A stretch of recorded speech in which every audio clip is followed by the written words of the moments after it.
બાળકો, આજે 1 થી 10 અંક ગણતરી સાથે હળવી કસરત કરવાની છે. 1 કહેતા ઊભા થાવ, 2 કહેતા માથે હાથ, 3 કહેતા ખભે હાથ,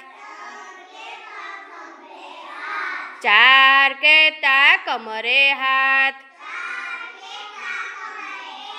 5 કહેતા ઢીચણે હાથ, 6 કહેતા અંગૂઠા પકડો, 7 કહેતા ઉપર હાથ, 8 કહેતા સામે હાથ, 9 કહેતા બાજુ પર હાથ, 10 કહેતા તાળી પાડો,